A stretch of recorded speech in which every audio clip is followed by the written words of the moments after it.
Avez-vous déjà remarqué ce moment étrange? Celui où vous savez exactement ce que vous devez faire, mais vous trouvez toujours une excuse pour remettre à plus tard. Je commencerai demain, quand j'aurai plus d'énergie, quand ce sera le bon moment. Cette petite voix, certains l'appellent la paresse, d'autres le manque de motivation. Mais en réalité, elle est bien plus dangereuse qu'il n'y paraît. C'est un piège invisible. Beaucoup de gens pensent que la procrastination est un simple retard, un détail sans gravité. Mais en vérité, chaque minute que vous perdez à remettre au lendemain, c'est une partie de votre vie qui s'échappe silencieusement. Imaginez un sablier, le sable continue de s'écouler, que vous agissiez ou non. La différence, c'est qu'un jour vous vous réveillez et vous réalisez que vous avez gaspillé des années à attendre un moment parfait qui n'existe pas. La procrastination n'est donc pas seulement une habitude gênante, c'est un voleur d'opportunités. Chaque projet repoussé, chaque rêve oublié, chaque décision retardée laisse la place au regret. Et le pire, c'est que ce regret arrive toujours trop tard.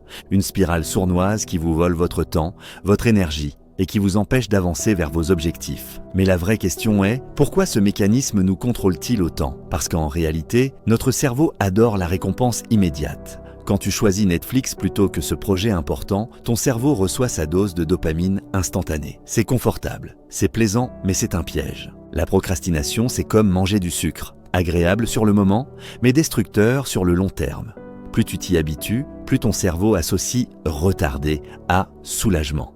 Et plus il devient difficile de t'en libérer. La science a prouvé que la procrastination active les mêmes zones de plaisir que certaines addictions.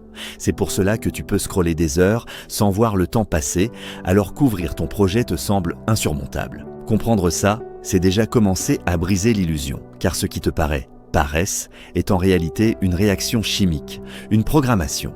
Et si ton cerveau s'est entraîné à remettre au lendemain, il peut aussi s'entraîner à agir dès maintenant. La procrastination n'est pas un problème de paresse ni de manque de motivation. C'est un mécanisme de fuite, profondément ancré en vous, programmé par votre cerveau pour éviter l'inconfort. Et c'est exactement ce qu'on va voir ensemble aujourd'hui. Dans cette vidéo, je vais vous expliquer en 3 grandes parties comment identifier, comprendre et dépasser la procrastination, pour enfin passer à l'action durablement et systématiquement. Avant de commencer, si ce sujet t'intéresse, pense à liker la vidéo et à t'abonner pour ne pas rater les prochaines. Ça m'encourage à partager encore plus de contenu de valeur avec toi. 1. Comprendre le problème. On croit souvent que procrastiner est une preuve de paresse. Mais non, ce n'est pas un défaut de caractère. C'est une stratégie de ton cerveau pour t'éviter de souffrir. Chaque fois qu'une tâche te paraît difficile, longue ou incertaine, ton cerveau déclenche une alarme. Attention, inconfort. Fais autre chose, c'est plus agréable. Et toi, tu tombes dans le piège, tu ouvres Netflix, tu scrolles sur TikTok, tu vérifies tes mails, sauf que tu n'avances pas. Brian Tracy disait « Si vous devez manger une grenouille, faites-le dès le matin ». Autrement dit, attaque la tâche la plus importante sans attendre. Prenons un exemple concret. 2 entrepreneurs ont la même idée de business. Le premier se dit « Je ne suis pas prêt, je vais attendre le bon moment ». 1 mois passe, puis 6, puis 1 an, et toujours rien. Le second se dit « Je ne suis pas totalement prêt, mais je peux commencer par une petite étape ». Il crée une page simple, contacte un premier client, teste une offre. Au bout d'1 an, il a progressé, appris et développé son activité. Même contexte, la seule différence, l'action immédiate. C'est ça le piège. La procrastination agit comme un cercle vicieux. Moins tu agis, plus tu culpabilises. Plus tu culpabilises, moins tu agis. 2. Pourquoi nous procrastinons? Alors, pourquoi remettons toujours au lendemain? La procrastination n'a rien à voir avec un manque de temps. Elle vient surtout de 3 causes principales. Première cause, la peur de l'échec. Et si je n'y arrive pas? Et si je me ridiculise? Deuxième cause, le perfectionnisme. Je dois attendre que tout soit parfait avant de commencer. Troisième cause, le manque de clarté. Je ne sais pas par où commencer, alors je ne commence pas. Mais la vérité, c'est que plus on attend, plus la tâche grandit dans notre esprit et moins on a envie de la faire. Souvenez-vous, le cerveau déteste la difficulté et l'inconfort. Un simple mail à écrire devient une montagne insurmontable, juste parce qu'on l'a repoussé trop longtemps. Tony Robbins résume ça parfaitement. C'est dans les moments de décision que votre destin se dessine. La procrastination, c'est refuser de décider. C'est comme rester devant une porte fermée en pensant qu'elle est trop lourde à pousser, alors qu'il suffirait d'essayer. Imagine un coureur. Il attend toujours le bon moment pour s'entraîner. Il se dit « Demain, quand il fera beau, quand je serai motivé ». Résultat, il ne progresse jamais. Pendant ce temps, un autre coureur se dit « Je cours 10 minutes maintenant, même si je n'ai pas envie ». Petit à petit, il progresse et finit par courir un marathon.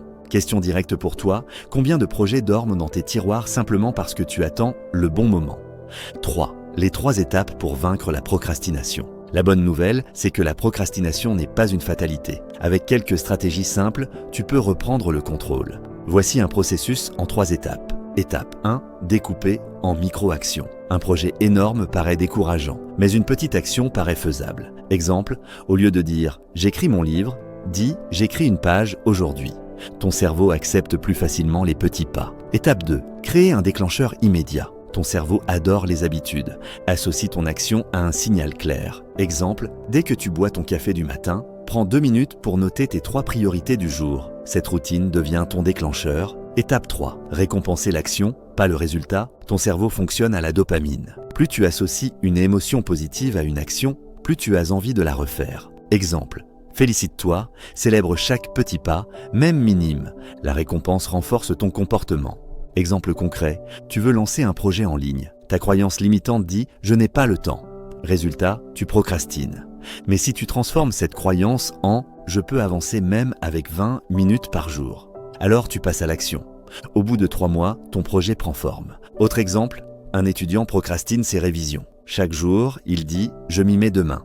Mais le jour où il choisit d'ouvrir son cahier juste 10 minutes, il enclenche un cercle vertueux. Ces 10 minutes deviennent 20, puis 30. Et la confiance revient. Le secret n'est pas une motivation miraculeuse. Le secret, c'est l'action immédiate, même minuscule. Rappelle-toi, tu n'as pas besoin de courage héroïque, ni d'une motivation surhumaine. Tout ce qu'il faut, c'est enclencher le premier pas. Ce n'est pas la grandeur du pas qui compte, mais le fait de l'avoir fait. C'est comme pousser une pierre en haut d'une pente. Les premiers centimètres demandent l'effort le plus dur, mais une fois lancé, l'inertie fait le reste. La discipline, ce n'est pas un don réservé à quelques-uns, c'est un muscle.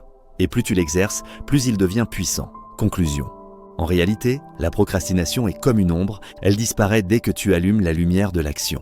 Chaque fois que tu choisis d'avancer, même d'un seul pas, tu affaiblis son pouvoir. Voici mon défi pour toi aujourd'hui, choisis une tâche que tu repousses depuis longtemps. Découpe-la en une micro-action de 10 minutes et fais-la tout de suite après cette vidéo. Jim Rohn disait « La discipline est le pont entre les objectifs et les réalisations. Et cette discipline commence par une seule décision. Passer à l'action maintenant. Alors, es-tu prêt à briser le cercle de la procrastination et à reprendre le contrôle de ton temps et de ta vie? Parce que ton avenir ne dépend pas de ce que tu feras demain, mais de ce que tu choisis de commencer aujourd'hui. Si cette vidéo t'a aidé et que tu souhaites briser ce cercle définitivement, imagine ce que tu pourrais accomplir avec un guide complet et des exercices pratiques. Imagine ne plus jamais remettre au lendemain ce qui compte vraiment. J'ai créé une formation gratuite pour t'aider à vaincre la procrastination étape par étape, grâce à des méthodes concrètes et un plan d'action prêt à suivre dès aujourd'hui. Le lien est dans la description.